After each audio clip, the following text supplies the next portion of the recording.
Halo semuanya, kembali lagi bersama saya Alif Syarif di host podcast untuk literasi keuangan UMKM dan BUMDes DOA, PPA, FEB UI. Masih bersama dua narasumber kita, Ibu Desi Fitriani dan Bapak Adi Susolihanto. Nah, kalau tadi kita sudah membahas tentang potensi bisnisnya, dan sekarang kita akan membahas tentang visibility dari kelaikan bisnisnya itu sendiri dan bagaimana kendala-kendala yang dihadapi di BUMDes Megamendung Jaya yang dihadapi nantinya. Nah, Ibu, sekarang saya ke Bu Esti dulu. Ibu, untuk rencana bisnis yang layak dijalankan atau visible itu, Bu, sebenarnya bagaimana cara mengukurnya? Prinsipnya sih sederhana sekali ya. Usaha apapun, tidak hanya di BUMDes, UMKM di korporasi manapun, usaha yang layak adalah yang memberikan manfaat yang lebih besar daripada biaya yang dikeluarkan, gitu ya. Jadi sepanjang itu manfaatnya lebih besar, maka itu adalah layak, gitu ya, untuk kita teruskan, untuk didanai, untuk diinvestasikan. Nah, tapi kemudian kita juga harus melihat, gitu ya, selain dari sisi financial yang kita hitung, nah kita juga harus bisa dalam proposal bisnis tersebut juga mengidentifikasi adakah hal-hal baik teknis maupun non teknis yang harus kita antisipasi, gitu ya, karena itu mungkin punya potensi untuk menjadi kendala di kemudian hari, gitu. Nah, itu merupakan bagian juga dari perencanaan bisnis kita. Oke, lalu untuk BUMDes Megamendung Jaya sendiri Pak, untuk menentukan visibility dari apa saja sih proses yang tidak harus dijalankan? Kalau proses sih di kami sama juga cukup sederhana. Kita hanya minta untuk teman-teman kita bikin bisnis plan, kira-kira apa sih yang akan dijalankan usaha ini. Nah, kebetulan pada waktu itu kami, karena memang berbekal dari masalah pandemi ini, kami bikin bisnis plannya di bidang kesehatan. Dan ternyata manfaatnya ini bukan hanya dari sisi keuangan, tapi sisi sosialnya pun dapat. Gitu. Masyarakat lebih hemat, berobat, terus masyarakat dapat manfaatnya. Ditambah masyarakat jadi lebih percaya ke BUMDes maupun desa itu sendiri. Cuma memang kendalanya cukup banyak lah gitu, rintangan-rintangannya. Nanti mungkin setelah Bu Desti saya akan lanjut cerita. Oke, seru nih kayaknya. Kita ngomongin kendala dari langsung praktiskalnya. Nah, Bu Desti, saat mengidentifikasi biaya apa saja sih Bu sebenarnya yang harus kita identifikasi dalam penyusunan proposal kelayakan ini? Iya. Kalau kita bahas dari sisi biaya dalam perhitungan kelayakan, kita biasanya membedakan biaya itu ada dua ya. Yang pertama adalah biaya modal atau belanja modal, dan yang kedua adalah biaya operasional. Nah, belanja modal ini adalah biaya investasi di awal yang biasanya nilainya cukup signifikan ya, dan kemanfaatannya itu jangka panjang, menengah atau jangka panjang di atas 1 tahun, gitu ya. Nah, sedangkan kalau untuk biaya operasional itu adalah biaya-biaya apa saja yang kita perkirakan akan keluar dari tahun ke tahun, gitu ya. Itu adalah biaya operasional. Nah, dua itu harus kita detailkan. Asumsinya itu harus jelas, gitu ya. Kalau misalnya tadi bisnisnya adalah membuat klinik, maka mungkin belanja modalnya mulai dari sewa gedungnya, kalau itu sewa, gitu ya, atau membangun gedung kliniknya, kemudian alat kesehatannya, gitu, itu adalah belanja modalnya, itu berapa, semuanya kita identifikasi. Kemudian operasionalnya berarti nanti terkait dengan berapa, katakan kebutuhan operasional untuk SDM ya, penggajian, mulai dari menggaji pengurus, menggaji karyawan, kemudian untuk maintenance alat-alat kesehatan ya, dan seterusnya itu harus kita perhitungkan juga dengan detail, termasuk nanti asumsinya adalah apakah ada kenaikan di tahun keberapa dan seterusnya. Karena untuk menghitung visibility ini biasanya karena proyeknya itu kan sifatnya jangka menengah atau panjang ya, jadi kita buat itu kertas kerjanya di atas 1 tahun ya, tergantung apakah dari 5 tahun atau bahkan lebih, gitu ya. Nah, si investor ini sendiri secara umum dia itu kalau melihat proposal bisnis, yang dia lihat itu biasanya 3 hal. Pertama adalah berapa nilai keuntungannya, ya. Nah, ini kita sebut dalam teknik capital budgeting, ini istilahnya adalah net present value-nya, gitu ya. Berapa sih imbal hasil yang didapatkan, gitu ya, dalam nilai absolut ya, dalam mata uang dalam rupiah misalnya. Nah, patokannya adalah bisnis yang layak adalah yang menghasilkan net present value atau imbal hasil yang positif ya.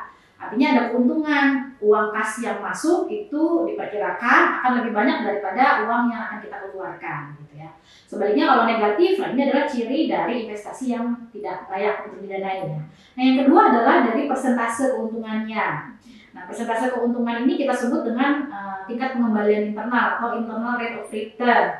Nah bisnis yang layak adalah bisnis yang tingkat pengembaliannya itu sesuai atau bahkan di atas ekspektasi dari si calon investornya. Jadi kalau misalnya dia menginginkan ya kalau dengan dana investasi yang sama di bisnis yang lain itu bisa menghasilkan 10%, kalau saya harus mendanai bisnis Anda berarti setidaknya Anda harus menghasilkan 10% atau bahkan lebih. Nah itu adalah bisnis yang layak.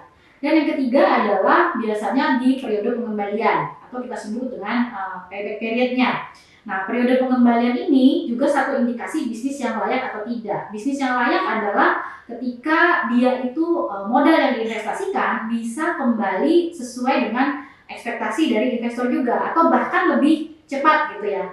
Katakan kalau investor menginginkan kembalinya dalam 5 tahun, nah kalau bisnis kita itu bisa kembali dalam 5 atau kurang ya, maka itu adalah ciri investasi yang layak untuk didanai. Jadi secara teoritisnya, secara pendekatan perhitungannya adalah dengan 3 pendekatan tadi.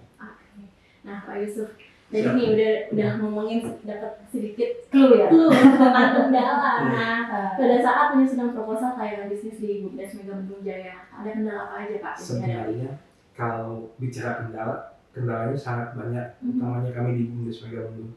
Dari mulai penyusunan proposal, si masyarakat itu memberi. Ini saya cerita bukan yang pilih dulu ya, tapi yang masyarakat.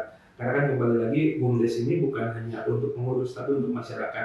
Ketika si masyarakat mau membuat satu bisnis plan, mereka kan kadang suka kebingungan. Nah kebetulan kita coba kasih masukan. Ini usahanya nanti mereka kembangkan, cuma prakteknya sama kami di BUMDes Mega Bendung untuk membuat satu jenis usaha lain. Proposalnya kami yang buatkan khusus untuk masyarakat.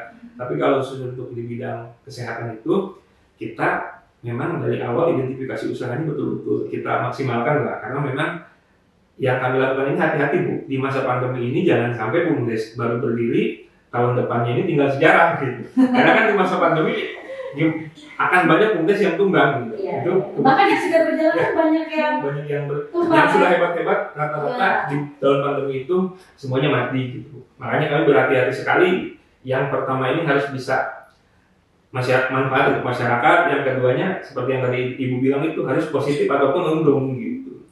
Cuma memang menginjak ke arah sana itu memang usaha di BUMDes ini betul-betul ya kompleks, itu memang kompleks, ada dari sisi politiknya juga gitu, ada dari sisi sosial masyarakat yang memang mereka pikir dana desa yang masuk ke BUMDes ini dana saya, dana kami gitu, itu harus dibagikan. Akhirnya jadi nggak wajib dipertanggungjawabkan. Ya, itu kan versi ya Bu, karena kan kembali lagi ke masyarakat itu kan berpikirnya seperti itu. Saya bayar pajak, uang yang masuk ke dana desa itu berarti dana kami gitu. Sebenarnya kan itu salah gitu ujungnya, karena kan ada laporan keuangan yang akan diperiksa bukan hanya oleh kepala desa ataupun si investor, tapi oleh inspektorat berkaitan dengan dana negara lah, dana desa gitu yang masuk ke BUMDes itu sendiri. Nah, makanya bicara kegagalan, kami malah di tahun pertama banyak yang gagal, hanya satu yang berhasil di bidang ini kesehatan itu gitu. Tapi saya selalu percaya gitu, ketika kita konsisten, kita jalan, apapun rintangannya, ya alhamdulillah BUMDes Mega Bendung ini banyak yang datang untuk menjadi mitra akhirnya gitu. Dimulai dari tertib administrasi lah yang kita lakukan gitu. Oke Pak, banyak banget nih insight-nya kalau misalkan mengenai kendala tadi. Semoga dari teman-teman mungkin juga mengalami kendala yang serupa ya Bu ya. Nah terakhir nih Bu, mungkin buat teman-teman yang juga punya kendala yang berkiprah di BUMDes sendiri, ada saran nggak Bu yang bisa direkomendasikan kepada teman-teman untuk menghadapi kendala tersebut? Mungkin Kang Yusuf kayaknya ceritanya masih ada sedikit lagi nih, banyak kendala non teknis sebenarnya Kang ya. Yang paling banyak itu non teknis Bu. Non teknisnya ini seperti misalkan ketika kita tidak sejalan dengan kepala desa, otomatis si BUMDes akan dilingkarin merah atau tidak disupport. Jangankan uangnya gitu, si BUMDesnya pun akan digantungkan gitu. Ketika kami tahun pertama berdiri seperti itu gitu. Yang keduanya pun dari sisi non teknis juga, ya Kemendes itu kan punya namanya pendamping lokal desa Bu. Mereka berpikir ya saya BUMDes itu harus semuanya dikerjakan oleh atau jalan beriringan dengan pendamping lokal desa. Padahal kan PLD itu untuk desa, untuk dana desa supaya membantu, bukan malah pengen terlibat masuk ke usaha BUMDes. Yang ketiganya dari sisi masyarakat pun kan bahasanya begini Bu, saya kebetulan bukan warga Megamendung asli gitu, saya pendatang, mereka masih berpikir Yusuf itu non pribumi gitu. Wah akhirnya ada cerita-cerita yang aneh-aneh lah gitu. Padahal kan zaman itu sudah lewat gitu. Toh kita sama-sama Indonesia, kami tuh beruntung Bu, dengan adanya PP nomor 11 tahun 2021, jadi direktur BUMDes ini enak gitu. Kita melangkah ketika memang SDM ini tidak ada di desa itu sendiri, kita tinggal cari gitu.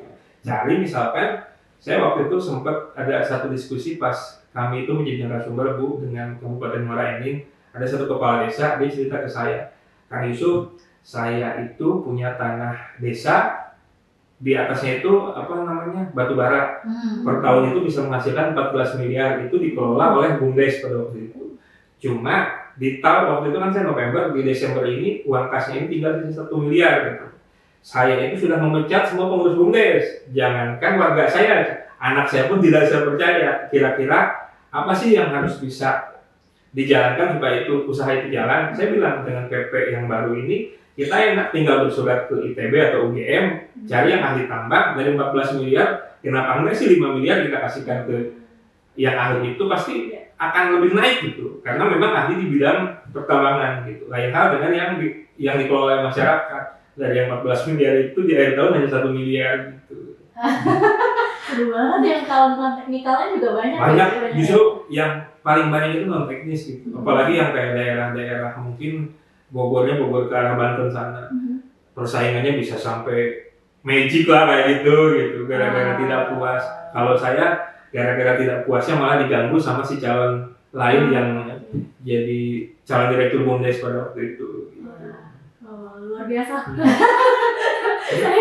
Ya, tapi seperti yang Bu Desti bilang bahwa BUMDes ini unik, menarik. Ketika ini berhasil, yang berhasil itu bukan pribadi kepala desa ataupun ketua BUMDes, tapi berhasil itu desanya, terangkat nama desanya. Iya. Jadi ada insight nih buat dari teman-teman yang Bu ya, kalau ternyata kendala itu bukan cuma teknis aja, banyak non teknis juga, bukan cuma yang praktisi yang di BUMDesnya sendiri, ternyata di BUMDes Megamendung Jaya juga merasakan begitu ya Bu. Nah dari Ibu sendiri saran apa nih Bu? Jadi kalau terkait dengan tadi implementasinya kan seperti apa, memang kita melihat satu, peningkatan kapasitas dari pengurus memang itu suatu hal yang harus untuk ditingkatkan terus, karena memang mayoritas rata-rata teman-teman pengelola BUMDes adalah mereka bukan berasal dari kalangan profesional ya Kang ya. Sebagian besar profesinya adalah sebagai petani, nelayan, warga desa itu sendiri lah, warga desa, betul. Sehingga perubahan mindset dari yang tadinya sebagai seorang petani, peternak, pedagang, kemudian menjadi seorang pebisnis yang nggak cuman mikirin bisnisnya, tapi memberikan kontribusi ke desa. Jadi itu perlu memang banyak pengembangan kapasitas ya. Harus tahu bagaimana tata kelola BUMDes, mengelola bisnis, kemudian untuk menyusun laporan, belum lagi harus tentu.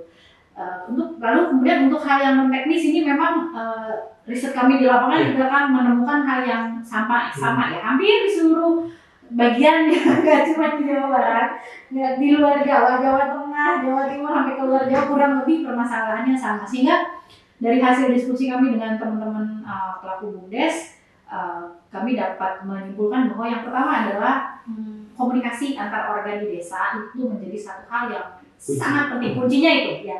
Karena kan kunci, jadi komunikasi yang terbuka, koordinasi yang terus-menerus sering gitu ya antara BUMDes, perangkat desa, pengawas gitu ya, itu harus bagus ya, sehingga tiga-tiganya itu punya peran masing-masing yang arahnya itu sama gitu. Jangan sampai yang satu mau ke barat, satu ke timur, satunya mau ke selatan, akhirnya nggak akan ketemu, dan yang rugi adalah masyarakat desa. Nah kemudian yang kedua adalah perbaikan di tata kelolanya gitu. Katakan terkait dengan hal transparansi misalnya gitu ya, karena bagaimanapun juga kan itu akan berpengaruh untuk pengelolaan BUMDes yang lebih profesional gitu ya. Jadi untuk mengedukasi itu kita melihat nggak cuman tugasnya pemerintah desa, bahkan mungkin bisa dimulai dari BUMDes ini kayak di Mega Mendung Jaya ini bahkan menjadi trigger gitu ya untuk peningkatan akuntabilitas ke pemerintahan desa gitu. Jadi bisa di other way around gitu ya, yang dari BUMDesnya justru yang